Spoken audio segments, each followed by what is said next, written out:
Hey guys, welcome back to the channel. In this video, I'm taking the Xiaomi 15 Ultra and putting it to the ultimate test for telephoto and macro photography.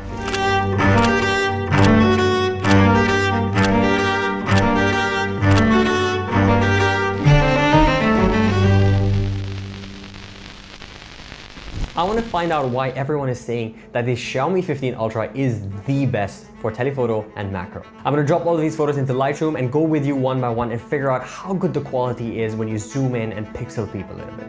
Alright, so now we're here within Lightroom and I've got a bunch of shots I've taken over the time that I've been testing this out, but I'm going to be focusing on two types, the telephoto and macro. So starting with the telephoto, this is taken at 100mm using portrait mode, and just look at the beautiful details. The giraffe skin itself, amazing. The texture you're getting on the face, amazing. Background separation and blur, amazing. Portrait, first shot, literally walked into the zoo, saw this, took a photo, looks great right off the bat. Again, taken at 100mm, and just look at the details that you're getting when zooming in. We're at a 50% zoom here, and this looks great, but let's push it to 100% zoom, and still, folds in the skin, color reproduction looks very, very nice. The processing is so nice. So you can kind of see the sky, the mountains, everything is well exposed. This one is taken at 374mm. Background blur is optical, so that's not a fake blur. I think it looks very, very nice. Of course, softer details that we're getting, which is expected when you're zooming so much. Pretty decent details. I like that it isn't overly AI enhanced. It seems a little bit soft, which I would prefer over overly processed. Same goes for this one, 200mm.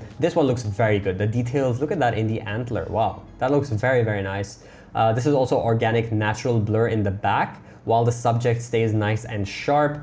This is at 100% crop. Let's look at 50%. Still great details. Just look at the texture and the fur that you're getting out. The details all over look very nice and clear. Next shot here is taken at 135. This was in portrait mode, and you can kind of see the background fall off is that digital blur. And when zooming in, let's go even further to 100%. There is a little bit of hit or miss, especially when it goes between the beak, but that's kind of expected for this kind of like moving subject. The fact that you can capture that depth is pretty impressive to me, but definitely something to work on when it comes to moving objects and the portrait mode. So here I noticed it was a little bit more of a hit or miss, especially with telephoto 135mm. When it goes to backlit subjects, we're getting a little bit of that miss with the focusing, differentiating between the subject and the background. And I saw this a few times. Again, another shot here taken also in portrait mode. Colors and everything look remarkably good, but when you see the fur, you can see that it's missing a lot of those details, which we weren't missing on the Vivo X200 Pro if you watched that video earlier. So I think that's one place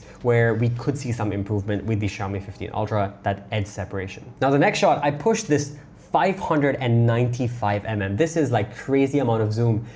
And the result is shockingly good for that crazy amount of zoom. Just look at the details. Every blade of grass looks properly exposed. The details are good. The HDR is fine. No overprocessing, no post-processing applied that makes it look fake. It just looks like a great shot out of camera, even at that magnification. Granted, it is softer. I would take that over an overly processed shot. This looks very nice. Another one at 400mm looks very, very clean. This one's at 200mm looks very, very clean. Look at the details when cropping in. Each individual hair can be seen, and honestly, this is crazy. Another tortoise shot at 200mm, and wow, look at those cracks right over there. Crazy amount of detail. And I like that it doesn't feel over-processed. I'm going to say that once more because, well, unlike the X200 Pro, which does a great job overall, when you crop into the details, you can kind of see that AI enhancement. In this case, I don't see that, and I really like that I don't see that. 200mm, beautiful shot. This is one of my favorite, hands down. Two snakes looking at each other, shot this at 200mm through a glass with the reflections and everything. And just a little bit of editing can take this super far. This is almost magazine worthy and just looks amazing. This is 200, but I wanted to push it in to 400 while focusing on this snake right over here. So let's move to the next shot. That's at 400mm.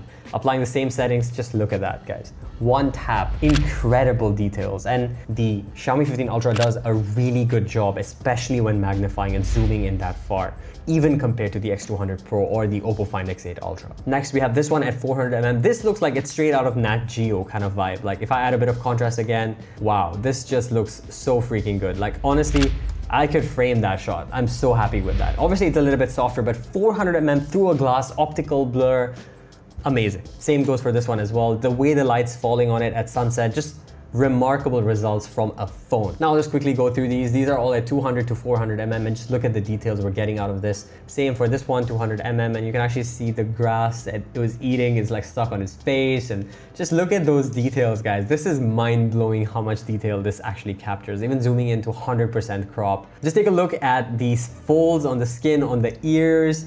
All of this is shot on the phone. This to me is crazy. Now check this out. This is taken at 14 mm with the ultra wide, and I wanted to zoom into this monkey right here in the back. So at 100% crop, that's where it was, right? Just check out how far we zoomed in. Boom.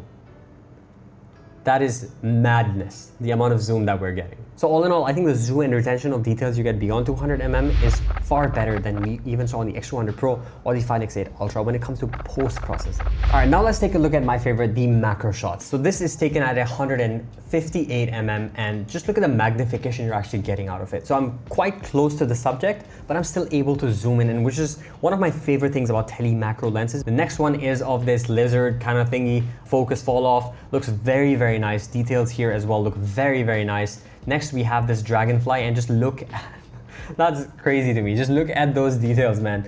At 100 mm, I can see inside his brain at this point. Like, this is crazy. The magnification that I'm getting over here, especially because this is optical blur, not like a portrait mode blur. The object background separation fall off is just remarkably done. Looks like a proper camera shot, this shot. Here I saw a random spider on a web, and just look at those details. I pushed in even more to 1023 mm. Now that's the most I think I've ever zoomed when I'm doing a macro shot. And this is crazy to me, honestly. Like, this is a bit excessive. Obviously, this isn't a great or usable shot, but the fact that it can still focus in and give me details is madness. This is one of the shots that I think turned out pretty well. This is taken at 140 mm, right when a macro kicks in, and I think it does a great job. Like, a little bit of contrast and stuff would really take the shot to the next level. I do see some post-processing in the back especially, but the part where we're focusing, the front of it, just looks very good. Same goes for this dragonfly as well. Just look at that, like the details and the focus on the eye. Very, very nice. The greens look so nice, and then I punched into 140 while this was on a 70. Just very, very good details. And if I zoom in here further, just look at that. Just look at that. Individual hair is so easily visible even when cropping in by 100% crop. Just very, very good. Very, very impressive. Now, I've had to rate the telephoto versus the macro on here. I think both of them are done really, really well. I do think the telephoto shines a little bit more on this phone than the macro. Macro is incredible too, but the telephoto is the real hero on this phone. Honestly speaking, I am so impressed with the camera on the Xiaomi 15 Ultra.